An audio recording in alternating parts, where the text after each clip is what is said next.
Jésus, Jésus, où es-tu? M'entends-tu encore? L'entends-tu ta pauvre maman qui crie, en ce moment, ton nom saint et béni, après l'avoir gardé dans son cœur pendant tant d'heures. Ton nom saint, qui a été mon amour, l'amour de mes lèvres qui goûtaient une saveur de miel en disant ton nom, de mes lèvres qui maintenant, au contraire, semblent en le disant boire l'amertume qui est restée sur tes lèvres, l'amertume de l'atroce mixture. Ton nom, amour de mon cœur qui se gonflait de joie quand il le disait, comme il s'était dilaté pour transvaser son sang et t'accueillir et t'en revêtir quand tu es descendu du ciel vers moi, si petit, si minuscule, que tu aurais pu poser dans le calice de la menthe sauvage. Toi, si grand, toi, le puissant anéanti dans un germe d'homme pour le salut du monde. Ton nom, douleur de mon cœur, maintenant qu'il est arraché aux caresses de ta maman pour te jeter dans les bras des bourreaux qui t'ont torturé jusqu'à te faire mourir. J'ai le cœur broyé par ce nom que j'ai dû renfermer pendant tant d'heures et dont le cri augmentait à mesure que croissait ta douleur, jusqu'à l'abattre, comme une chose piétinée par le pied d'un géant. Oh! Oui, ma douleur est gigantesque, elle m'écrase, me broie et il n'est rien qui puisse la soulager. À qui je dis ton nom? Rien ne répond à mon cri. Même si je hurlais jusqu'à fendre la pierre qui ferme ton tombeau, tu ne l'entendrais pas puisque tu es mort. Ne l'entends-tu plus ta maman? Que de fois ne t'ai-je pas appelé, pendant ces 34 ans, ô mon fils? Du moment où j'ai su que je devais être mère, et que mon petit se serait appelé Jésus. Tu n'étais pas né et moi, en caressant le sein où tu grandissais, je t'appelais doucement, Jésus, et il me semblait que tu remuais pour me dire, maman. Je te donnais déjà une voix, je la rêvais déjà, ta voix. Je l'entendais avant qu'elle existât. Et quand je l'ai entendue, faible comme celle d'un agnelet qui vient de naître, qui tremblait dans la nuit froide où tu es né, j'ai connu l'abîme de la joie, et je croyais avoir connu l'abîme de la douleur parce que c'étaient les pleurs de mon enfant qui avait froid, qui était mal à l'aise, qui versait ses premières larmes de rédempteur et que je n'avais pas de feu ni de berceau et que je ne pouvais souffrir à ta place, Jésus. Je n'avais que mon sein comme feu et oreiller, et mon amour pour t'adorer, mon Fils saint. Je croyais avoir connu l'abîme de la douleur, c'était l'aube de cette douleur, c'en était le bord. Maintenant, c'en est le midi. Maintenant c'est le fond. C'est l'abîme ce que je touche maintenant, après y être descendu en ces 34 années, bousculé par tant de choses et prostré, aujourd'hui, sur le fond horrible de ta croix. Quand tu étais petit je te berçais en chantant, Jésus. Jésus. Quelle harmonie plus sainte et plus belle que ce nom qui fait sourire les anges au ciel. Pour moi, il était plus beau que le chant, si doux, des anges dans la nuit de ta naissance. J'y voyais à l'intérieur le ciel, c'était le ciel entier que je voyais à travers ce nom. Et maintenant, en le disant à toi qui es mort et qui ne m'entends pas, et ne me réponds pas, comme si tu n'avais jamais existé, je vois l'enfer, tout l'enfer. Voilà, je comprends maintenant ce que veut dire être damné. C'est ne plus pouvoir dire, Jésus. Horreur. Horreur. Horreur. Combien durera cet enfer pour ta maman? Tu as dit, en 3 jours, je réédifierai ce temple. C'est tout aujourd'hui que je me répète ces paroles que tu as dites, pour ne pas tomber tuée, pour être prête à te saluer à ton retour, et te servir encore. Mais comment pourrais-je te savoir mort, pendant 3 jours? 3 jours dans la mort, toi, toi, ma vie. Mais comment, toi qui sais tout, puisque tu es la sagesse infinie, ne la connais-tu pas la douleur de ta maman? Ne peux-tu te l'imaginer en te rappelant quand je t'ai perdu à Jérusalem et que tu m'as vu fendre la foule qui était autour de toi, avec le visage d'un naufragé qui touche le rivage après une si longue lutte avec l'eau et la mort, avec le visage d'une femme qui sort d'une torture, épuisée, ayant perdu son sang, vieillie, brisée. Et alors je pouvais penser que tu étais seulement perdu. Je pouvais avoir l'illusion qu'il en était seulement ainsi. Aujourd'hui, non. Aujourd'hui, non. Je le sais que tu es mort. L'illusion n'est pas possible. Je t'ai vu tuer. Même si la douleur me le faisait oublier, voici ton sang sur mon voile, qui me dit, il est mort. Il n'a plus de sang.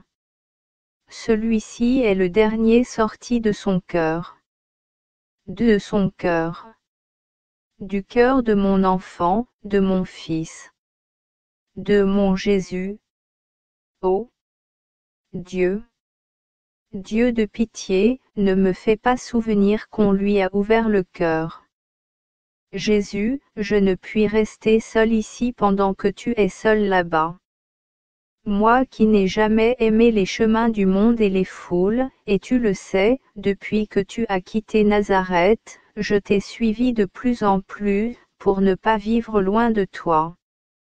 J'ai affronté la curiosité et les mépris, je ne compte pas les fatigues parce qu'elles ne comptaient pour rien quand je te voyais, pour vivre où tu étais. Et maintenant, je suis ici seul, et tu es là-bas seul. Pourquoi ne m'ont-ils pas laissé dans ton tombeau? Je me serais assise près de ton lit glacé, en tenant une de tes mains dans les miennes, pour te faire sentir que j'étais près de toi.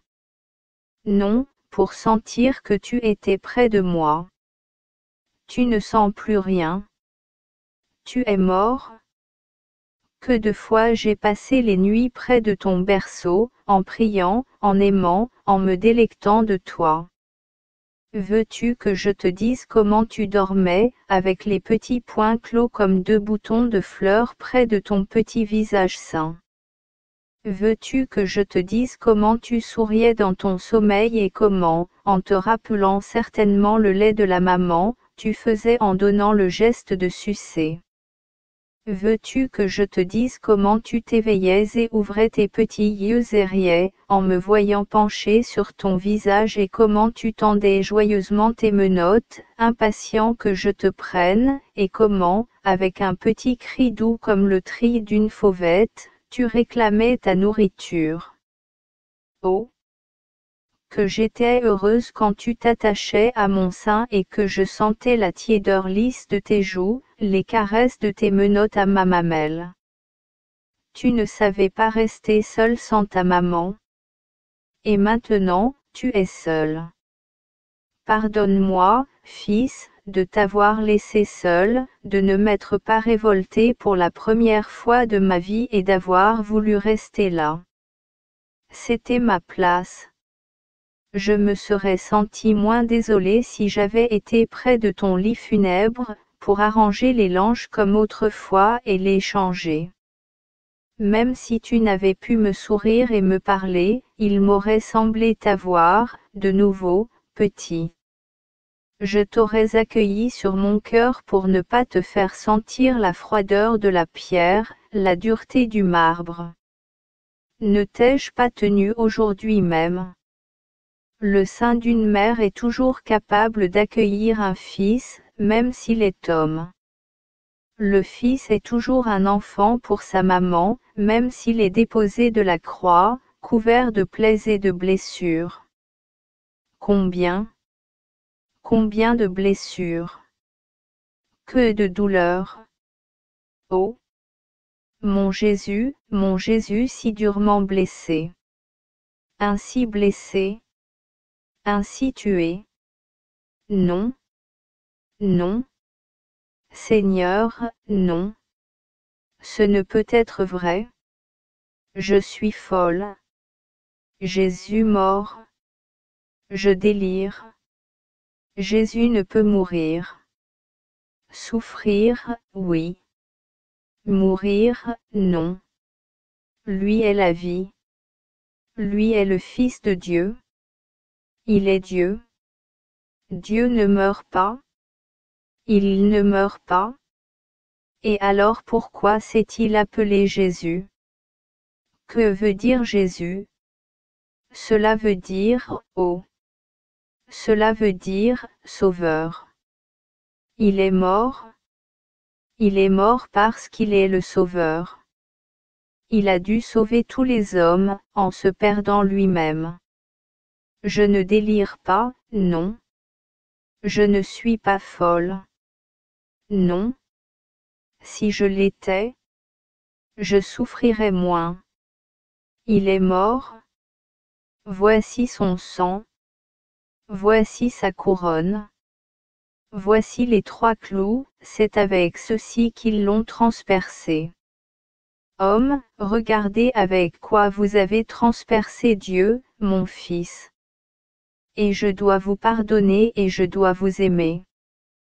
Parce que lui vous a pardonné, parce que lui m'a dit de vous aimer. Il m'a fait votre mère, mère des assassins de mon enfant. Une de ses dernières paroles, en luttant contre le râle de l'agonie. Mère, voici ton fils, tes fils. Même si je n'avais pas été celle qui obéit, j'aurais dû obéir aujourd'hui, car c'était le commandement d'un mourant. Voici. Voici. Jésus, je pardonne, je les aime. Ah! Mon cœur se brise dans ce pardon, dans cet amour. Entends-tu que je leur pardonne et les aime? Je prie pour eux. Voilà, je prie pour eux. Je ferme les yeux pour ne pas voir ces objets de ta torture pour pouvoir leur pardonner, pour pouvoir les aimer, pour pouvoir prier pour eux.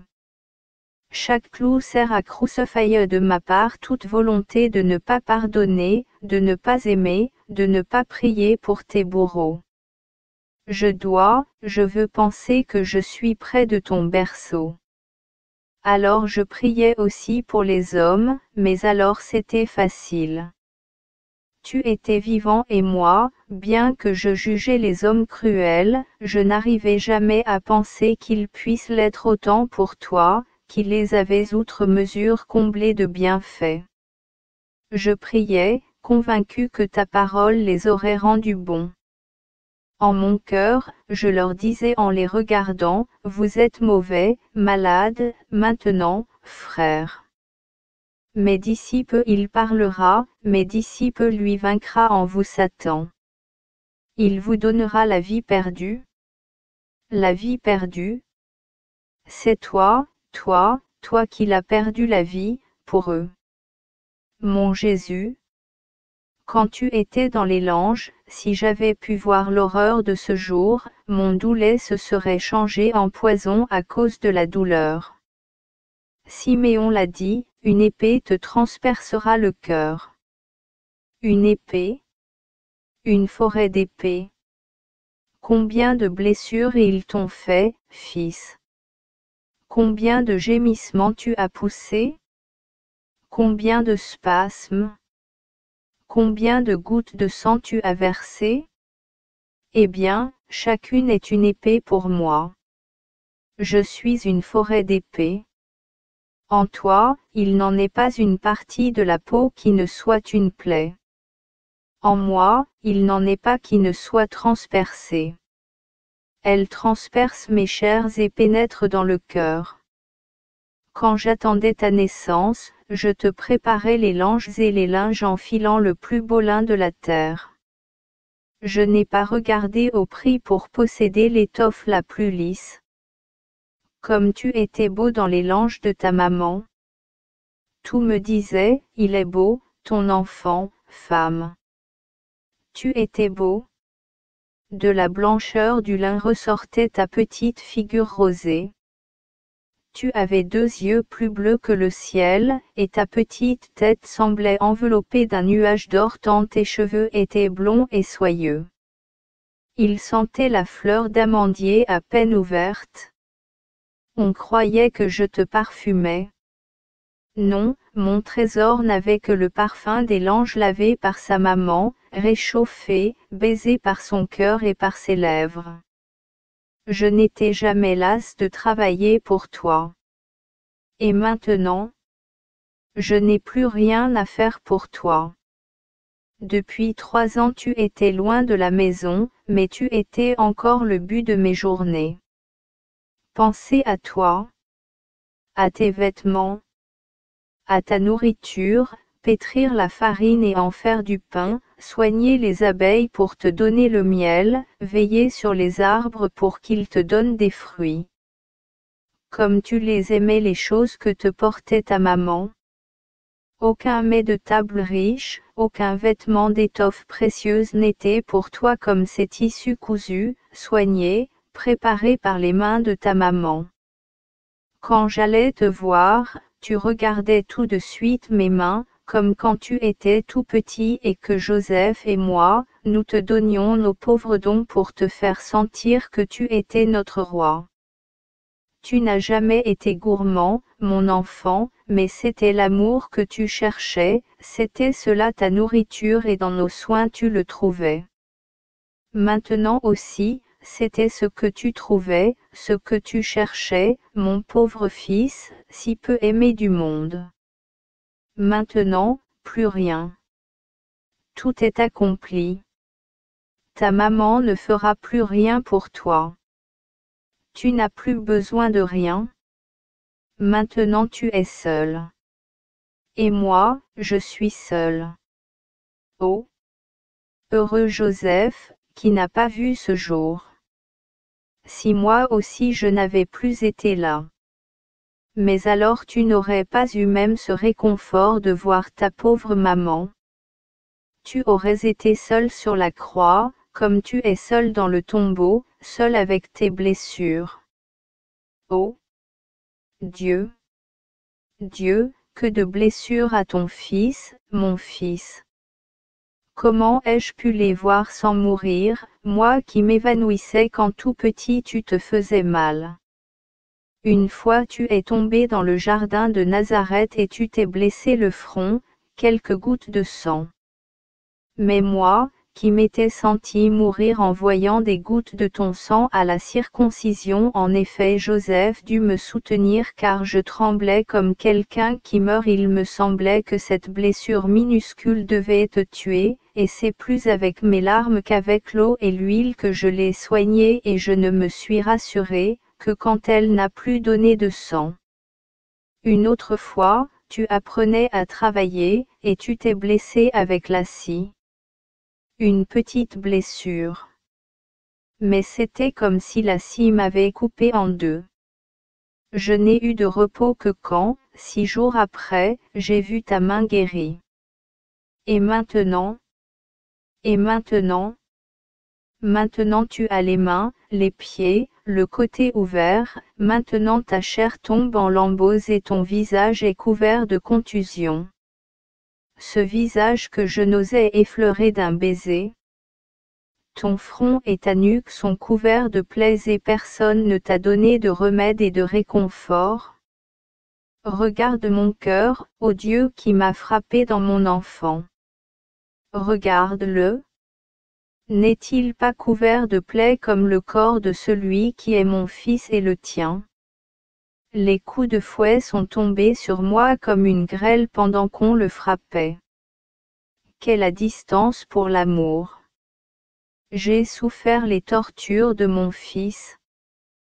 Que ne les ai-je souffertes moi seul? Que n'ai-je été moi sur la pierre du tombeau? Regarde-moi, ô Dieu. Mon cœur ne suintait-il pas le sang? Voici le cercle des épines, je le sens. C'est une bande qui me serre et me transperce. Voici le trou des clous, 3 stylets fixés dans mon cœur. Oh! Ces coups! Ces coups! comment le ciel ne s'est-il pas écroulé à cause de ces coups sacrilèges dans la chair de Dieu? Et ne pouvoir crier, ne pouvoir m'élancer pour arracher l'arme aux assassins et m'en faire une défense pour mon enfant mourant. Mais devoir les entendre et ne rien faire. Un coup sur le clou, et le clou entre dans les chairs vivantes. Un autre coup, et il entre encore davantage. Un autre, et les os et les nerfs se brisent, et voilà transpercer la chair de mon enfant et le cœur de sa maman. Et quand ils t'ont élevé sur la croix, combien tu dois avoir souffert, Fils saint. Je vois encore ta main se déchirer dans la secousse de la chute. J'ai le cœur déchiré comme elle. Je suis contusionné, flagellé, piqué, frappé, transpercé comme toi. Je n'étais pas avec toi sur la croix, mais regarde-la, ta maman. Est-elle différente de toi? Non. Il n'y a pas de différence de martyr. Et même le tien est fini, le mien dure encore. Tu n'entends plus les accusations menteuses, moi je les entends. Tu n'entends plus les blasphèmes horribles, moi je les entends encore. Tu ne sens plus la morsure des épines et des clous, ni la soif et la fièvre. Je suis pleine de pointes de feu et je suis comme quelqu'un qui meurt brûlé et délirant. Si du moins il m'avait laissé te donner une goutte d'eau. Mes larmes, si la férocité des hommes refusait au Créateur l'eau créée par lui. Je t'ai donné tant de lait, parce que nous étions pauvres, mon fils, et dans la fuite en Égypte nous avions tant perdu, et nous avions dû nous refaire un toit, des meubles, sans compter les vêtements et la nourriture, et nous ne savions pas combien l'exil aurait duré, ni ce que nous aurions trouvé en revenant au pays. Je t'ai donné du lait au-delà du temps habituel pour que tu ne sentes pas le manque de nourriture. Jusqu'au moment où nous eûmes la chevrette, c'est moi qui fus ta chevrette, enfant de ta maman. Tu avais déjà tant de dents et tu mordais. Oh! Joie de te voir rire dans tes jeux enfantins. Tu voulais marcher. Tu étais si sain et si fort. Moi je te soutenais pendant des heures, et je ne sentais pas se briser mes reins en restant penché sur toi, qui faisais tes petits pas et tu disais à chaque pas, maman, maman. Oh! Béatitude de s'entendre chanter ce nom. Tu le disais aussi aujourd'hui, maman, maman. Mais ta maman ne pouvait que te voir mourir. Je ne pouvais même pas caresser tes pieds. Tes pieds. Oh! Même s'il avait été à portée de ma main, je n'aurais pu les toucher pour ne pas accroître ton tourment. Comme il devait souffrir tes pauvres pieds, ô mon Jésus. Si j'avais pu monter jusqu'à toi, et me mettre entre le bois et ton corps, et t'empêcher de heurter contre le bois dans les convulsions de l'agonie. Je l'entends encore ta tête frapper le bois dans les derniers sursauts. Et ce bruit me rend folle. C'est comme si j'avais un marteau dans la tête. Reviens, reviens, cher fils, fils saint. Je meurs. Je ne puis me faire à cette désolation qu'est la mienne. Montre-moi de nouveau ton visage. Appelle-moi encore. Je ne puis penser que tu es sans voix, sans regard, dépouille froide et sans vie. Oh! Père, secours-moi. Jésus ne m'entend pas. La passion n'est-elle pas finie? Tout n'est-il pas accompli? Ne suffisent-ils pas ces clous, ces épines, ce sang, ces larmes? Faut-il encore autre chose pour guérir l'homme? Père, je te nomme les instruments de sa douleur et mes pleurs. Mais ceci est ce qu'il y a de moindre. Ce qui l'a fait mourir dans une angoisse surhumaine, a été ton abandon. Ce qui me fait crier, c'est ton abandon. Je ne t'entends plus. Où es-tu, Père Saint? J'étais la pleine de grâce. L'ange l'a dit, salut, Marie, pleine de grâce, le Seigneur est avec toi, et tu es bénie entre toutes les femmes. Non. Ce n'est pas vrai. Ce n'est pas vrai. Je suis comme quelqu'une qui est maudite par toi à cause de son péché. Tu n'es plus avec moi. La grâce s'est retirée, comme si moi j'étais une seconde Ève pécheresse. Mais moi, je t'ai toujours été fidèle. En quoi t'ai-je déplu? Tu as fait de moi ce qui t'a semblé bon et je t'ai toujours dit, oui, Père, je suis prête. Les anges peuvent-ils donc mentir? Et Anne 4, qui m'a assuré que tu m'aurais donné ton ange à l'heure de la douleur. Je suis seule. Je ne trouve plus grâce à tes yeux, je ne te possède plus toi, grâce, en moi. Je n'ai plus d'ange. Mentent-ils donc les saints? En quoi t'ai-je déplu, s'ils mentent et si j'ai mérité cette heure? Et Jésus? En quoi a-t-il manqué, ton agneau pur et doux?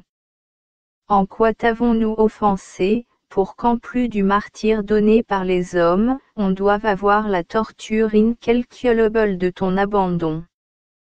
Lui, ensuite, qui était ton fils et qui t'appelait de cette voix qui a fait frissonner la terre et se secouer dans un sanglot de pitié. Comment as-tu pu le laisser seul en temps de tourment? Pauvre cœur de Jésus qui t'aimait tant. Où est la marque de la blessure du cœur? La voici. Regarde, Père, cette marque. Ici c'est l'empreinte de ma main entrée dans la large blessure de la lance. Ici. Ici. Les pleurs, le baiser de la mère, qui a brûlé ses yeux et consumé ses lèvres par les pleurs et les baisers, ne l'efface pas. Ce signe crie et reproche. Ce signe, plus que le sang d'Abel, crie vers toi de la terre. Or toi, qui as maudit Saïn et as exercé sur lui ta vengeance, tu n'es pas intervenu pour mon Abel, déjà saigné par ses Saïns, et tu as permis le dernier outrage. Tu lui as broyé le cœur par ton abandon et tu as laissé un homme le mettre à nu, pour que je le voie et que j'en sois broyé. Mais de moi, il n'importe pas. C'est pour lui, que je fais cette demande et que je t'appelle pour que tu répondes. Tu ne devais pas. Tu ne devais pas. Oh. Pardon, Père. Pardon, Père Saint. Pardonne à une mère qui pleure son enfant. Il est mort. Il est mort mon fils. Mort avec le cœur ouvert. Oh. Père, Père, pitié. Je t'aime. Nous t'avons aimé et tu nous as tant aimés. Comment as-tu permis que fût blessé le cœur de notre Fils? Oh! Père! Pitié pour une pauvre femme. Je délire, Père. Je suis tienne, ton rien, j'ose te faire des reproches. Pitié! Tu as été bon. La blessure, l'unique blessure qui ne lui a pas fait mal, c'est celle-là. Ton abandon a servi à le faire mourir avant le coucher du soleil, pour lui éviter d'autres tortures. Tu as été bon. Tu fais tout dans un but de bonté. Nous sommes-nous des créatures qui ne comprenons pas. Tu as été bon. Tu as été bon. Dis-la, mon âme, cette parole pour enlever la morsure de ta souffrance. Dieu est bon et il t'a toujours aimé, mon âme. du berceau à cette heure, il t'a toujours aimé. Il t'a donné toute la joie du temps. Toute. Il t'a donné lui-même. Il a été bon, bon, bon. Merci, Seigneur, que tu sois béni pour ton infinie bonté. Merci, Jésus. Je te dis merci à toi aussi. Moi seul l'ai senti dans mon cœur quand j'ai vu le tien ouvert. Maintenant ta lance est dans le mien et elle fouille et déchire. Mais c'est mieux ainsi. Tu ne la sens pas. Mais Jésus, pitié. Un signe de toi. Une caresse, une parole pour ta pauvre maman au cœur déchiré. Un signe, Jésus, si tu veux me trouver vivante à ton retour. Le samedi 29 mars 1947. Un coup résolu à la porte fait sursauter tout le monde. Le maître de maison fuit courageusement. Marie de Zébédée voudrait que son fils le suive et elle pousse Jean vers la cour. Les autres, sauf la Madeleine, se serrent l'une contre l'autre en gémissant. C'est Marie de Magdale qui, droite et courageuse, va à la porte et demande. Qui frappe? Une voix de femme répond. C'est Nick. J'ai quelque chose à donner à la mère. Ouvrez. Vite. La ronde fait son tour. Jean, qui s'est dégagé de sa mère et est accouru près de la Madeleine, s'affaire autour des multiples serrures tout bien en place ce soir. Il ouvre. Nick entre avec sa servante et un homme musclé qui l'accompagne. On ferme. J'ai une chose. Nick pleure et ne peut parler. Quoi? Quoi? Ils sont tout près d'elle, curieux. Sur le calvaire. J'ai vu le Sauveur en cet état. J'avais préparé le voile d'airain pour qu'il ne se serve pas des chiffons des bourreaux. Mais il était tout en sueur, avec du sang dans les yeux, et j'ai pensé le lui donner pour qu'il s'essuie. Et lui l'a fait. Et il m'a rendu le voile. Je ne m'en suis plus servi. Je voulais le garder comme relique avec sa sueur et son sang. Et, voyant l'acharnement des Juifs, après un moment, avec Plotina et les autres Romaines Lydia et Valéria ensemble, nous avons décidé de revenir, craignant qu'ils nous enlèvent ce voile. Les Romaines sont des femmes viriles. Elles nous ont mises au milieu, la servante et moi, et elles nous ont protégés.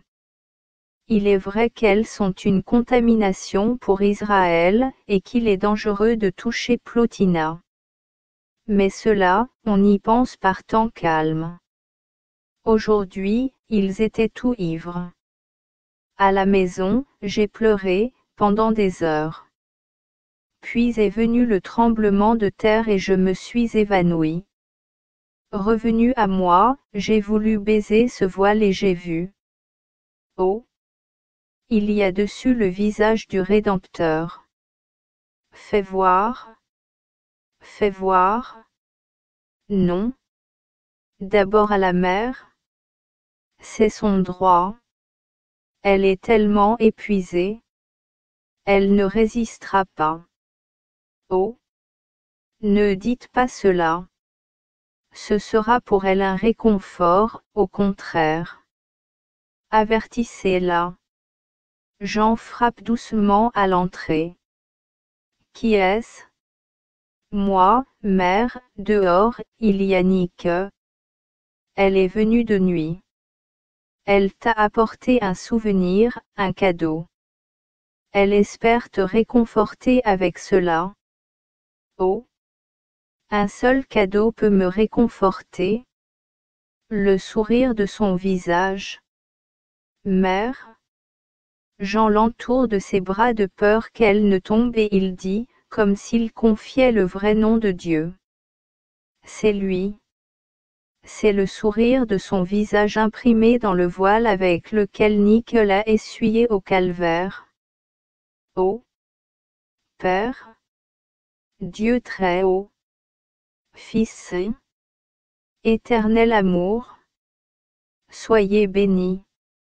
Le signe que je vous ai demandé, fais-la entrer. Marie s'assoit car elle n'est plus maîtresse d'elle-même et, pendant que Jean fait signe aux femmes qui guettent le passage de Nickel, Marie revient à elle. Nickel entre et s'agenouille à ses pieds avec sa servante près d'elle. Jean debout près de Marie, lui passe le bras derrière les épaules comme pour la soutenir. Nickel ne dit pas un mot, mais elle ouvre le coffre, en tire le voile, le déplie. Et le visage de Jésus, le visage vivant de Jésus, le visage douloureux et pourtant souriant de Jésus, regarde la mère et lui sourit. Marie pousse un cri d'amour douloureux et tend les bras. Les femmes lui font écho de l'entrée où elles sont groupées, et l'imitent en s'agenouillant devant le visage du Sauveur. Nickel ne trouve pas de parole. Elle passe le voile de ses mains aux mains maternelles, et se penche ensuite pour en baiser le bord. Et puis elle sort à reculons, sans attendre que Marie revienne de son extase. Elle s'en va. Elle est déjà dehors dans la nuit quand on pense à elle. Il ne reste qu'à fermer la porte comme elle était avant. Marie est de nouveau seule dans un colloque d'âme avec l'image de son fils car tout se retire de nouveau. Il se passe un moment. Puis Marthe dit: Comment ferons-nous pour les ongueux? Demain c'est le sabbat. Et nous ne pourrons rien trouver? Dit Salomé. Et il faudrait le faire? Plusieurs livres d'aloès et de myrrhe, mais il était si mal lavé. Il faudrait que tout soit prêt pour l'aurore du premier jour après le sabbat, observe Marie d'Alphée. Et les gardes? Comment allons-nous faire? Demande Suzanne. Nous le dirons à Joseph s'il ne nous laisse pas entrer, répond Marthe. Nous ne pourrons déplacer la pierre. La Madeleine répond: Oh! Tu dis qu'à 5 nous ne pourrons pas. Nous sommes toutes robustes, et l'amour fait le reste. Et puis je viendrai avec vous, dit Jean. Non, toi vraiment pas. Je ne veux pas te perdre aussi, fils. Mais n'y pense pas. Nous suffirons. Mais en attendant, qui nous donne les aromates? Elles restent toutes accablées. Puis Marthe dit: Nous pouvions demander à Nickel si c'était vrai ce qu'on disait de Jeanne, des soulèvements. C'est vrai. Mais nous sommes idiotes. Nous pouvions alors prendre aussi les aromates. Isaac était sur le seuil de sa porte quand nous sommes revenus. Dans le palais, il y a de nombreux petits vases d'essence et il y a de l'encens fin. Je vais les prendre. Et Marie-Madeleine se lève de sa place et elle met son manteau. Marthe crie: Tu ne vas pas y aller? J'y vais. Tu es folle. Ils vont te prendre. Ta sœur a raison. N'y va pas. Oh! Quelle femmelette inutile et criarde vous êtes! En vérité, Jésus avait une belle troupe de suivantes. Vous avez déjà épuisé votre réserve de courage? Pour moi, au contraire, plus j'en use et plus il m'en vient. Moi, je vais aller avec elle. Je suis un homme. Et moi je suis ta mère et je te le défends. Sois tranquille, Marie-Salomé, et toi aussi, Jean. Je vais seul. Je n'ai pas peur. Je sais ce que c'est de courir dans les rues la nuit. Je l'ai fait 1000 fois pour pécher, et je devrais craindre maintenant que je vais pour servir le Fils de Dieu. Mais aujourd'hui la ville est en révolte. Tu as entendu l'homme. C'est un couard, et vous avec lui. J'y vais. Et si tu trouves les soldats? Je dirai, je suis la fille de Théophile, Syrien, serviteur fidèle de César. Et ils me laisseront aller, et puis. L'homme devant une femme jeune et belle est un jouet plus inoffensif qu'un fétu de paille. Je le sais, pour ma honte. Eau de page. Mais où veux-tu trouver des parfums dans le palais puisqu'il n'est plus habité depuis des années? Tu le crois? Oh, Marthe!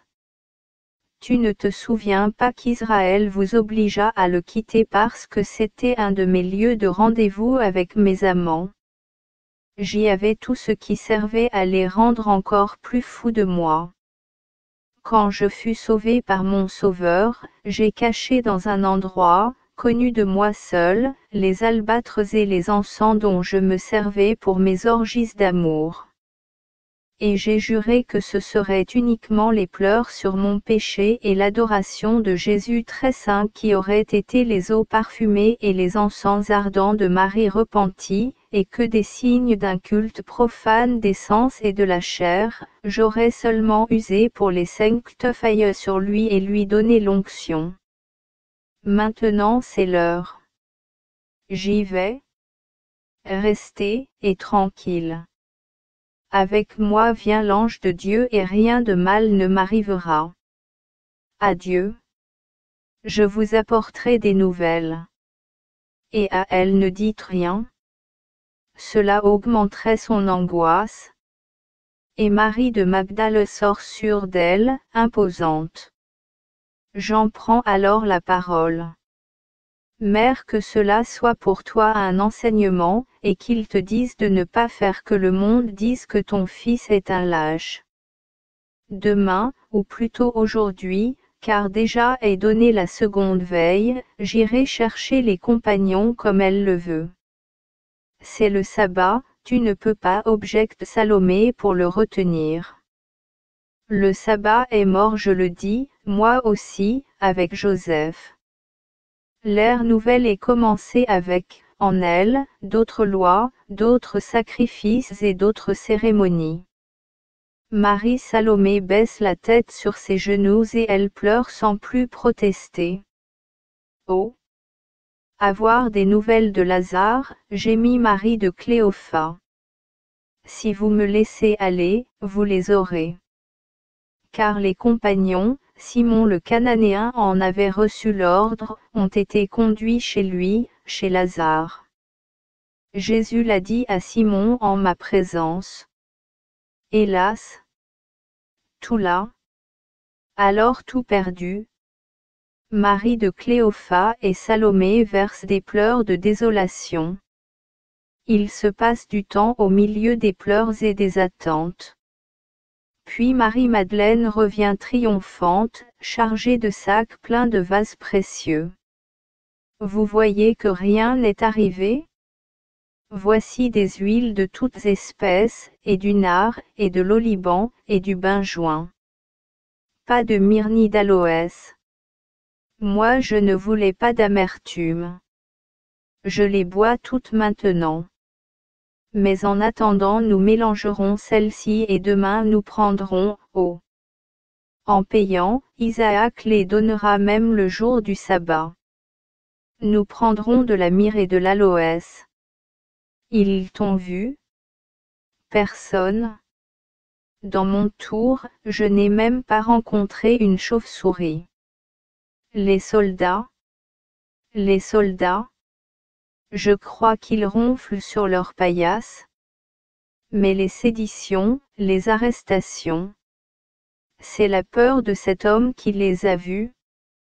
Qui est dans le palais? Mais Lévi et sa femme, tranquilles comme des enfants. Les hommes armés ont pris la fuite. Ah! Ah! Nous avons de beaux preux, ma foi. Ils sont partis dès qu'ils ont appris la condamnation.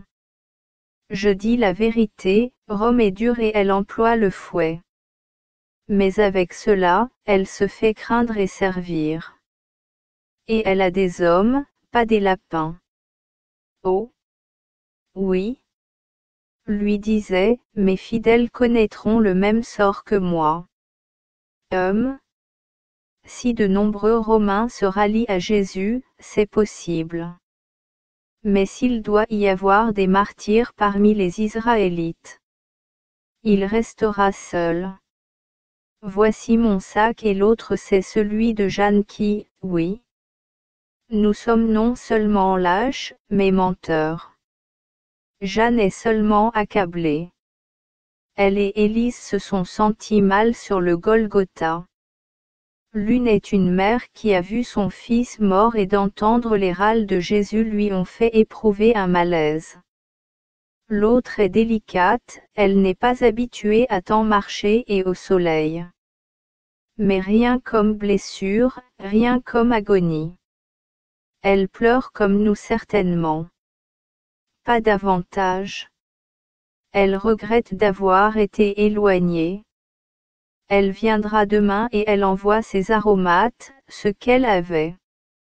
Avec elle, était restée Valéria sur l'ordre de Plotina, et maintenant elle est partie avec les esclaves chez Claudia, car elles ont beaucoup d'encens. Quand elle viendra, car elle aussi, grâce au ciel, n'est pas un lièvre qui tremble toujours, ne vous mettez pas à crier comme si vous sentiez le glaive à votre gorge. Allons, levez-vous. Prenons des mortiers, travaillons. Pleurer ne sert pas, ou au moins pleurer et travailler. Notre baume sera détrempé par nos larmes, et il les sentira sur lui. Il sentira notre amour. Et elle se mord les lèvres pour ne pas pleurer et pour donner du courage aux autres, vraiment à bout. Elle travaille avec énergie. Marie appelle Jean. Mère, qu'as-tu? C'est coup. Elle pile les encens. Ah! Mais, pardonnez. Ne faites pas ce bruit, il me semble que ce sont les marteaux. En effet, les pilons de bronze contre le marbre des mortiers font vraiment le bruit des marteaux. Jean le dit aux femmes et elles sortent dans la cour pour qu'on les entende moins. Jean retourne vers la mère. Comment les ont-elles eues? Marie de Lazare est allée à son palais et chez Jeanne. Et on en apportera d'autres. Personne n'est venu. Personne depuis Nick. Mais regarde-le, Jean, comme il est beau même dans sa douleur. Marie, les mains jointes, est absorbée en face de la toile qu'elle a étendue contre un coffre en la tendant avec des poids. Beau, oui, mère. Et il te sourit. Ne pleure plus. Déjà plusieurs heures sont passées. Autant de moins pour attendre son retour. Cela n'empêche pas Jean de pleurer. Marie caresse sa joue, mais elle ne regarde que l'image de son fils. Jean sort, aveuglé par les larmes. 612.26 La Madeleine aussi, qui est revenue prendre des amphores, est dans les mêmes conditions. Mais elle dit à l'apôtre. Il ne faut pas faire voir qu'on pleure, car autrement celles-là ne savent plus rien faire. Et on doit faire? Et on doit croire, achève Jean. Oui, croire. Si on ne pouvait pas croire, ce serait le désespoir. Moi, je crois. Et toi? Moi aussi. Tu le dis mal. Tu n'aimes pas encore suffisamment. Si tu aimais avec tout toi-même, tu ne pourrais pas ne pas croire. L'amour est lumière et voix. Même en face des ténèbres de la négation et le silence de la mort, il dit, je crois. Elle est splendide la Madeleine, si grande et imposante, impérieuse dans sa confession de foi. Elle doit avoir le cœur torturé, et ses yeux brûlés par les larmes le disent, mais l'âme est invaincue. Jean la regarde avec admiration et murmure. Tu es courageuse. Toujours. Je l'étais au point de défier le monde et j'étais sans Dieu alors. Maintenant que je l'ai lui, je sens que je puis défier même l'enfer. Toi qui es bon, tu devrais être plus courageux que moi. Car la faute déprime, sais-tu. Plus qu'une consomption. Mais tu es innocent. C'est pour cela qu'il t'aimait tant. Il t'aimait aussi. Et moi je n'étais pas innocente. Mais j'étais sa conquête et 612.27 On frappe avec force à la porte. Ce sera Valéria. Ouvre. Jean le fait sans peur, dominé par le calme de Marie. C'est en fait Valéria avec ses esclaves qui portent la litière d'où elle est descendue. Elle entre en saluant en latin. Salve. La paix soit avec toi, sœur. Entre dit Jean. Puis-je offrir à la mère l'hommage de Plotina? Claudia aussi y a contribué. Mais si ce n'est pas une douleur pour elle de me voir. Jean entre chez Marie. Qui frappe? Pierre? Judas? Joseph? Non, c'est Valéria. Elle a apporté des résines précieuses. Elle voudrait te les offrir, si cela ne te peine pas. Je dois surmonter la peine. Lui a appelé à son royaume les fils d'Israël et les païens. Il les a tous appelés. Maintenant, il est mort. Mais je suis ici pour lui, et je reçois tout le monde. Qu'elle entre. Valéria entre. Elle a enlevé son manteau foncé et elle a une étole toute blanche. Elle s'incline jusqu'à terre, salue et parle. Domina, tu sais qui nous sommes, les premières rachetées de l'obscurantisme païen. Nous étions fange et ténèbres. Ton Fils nous a donné ailes et lumière. Maintenant il est endormi dans la paix.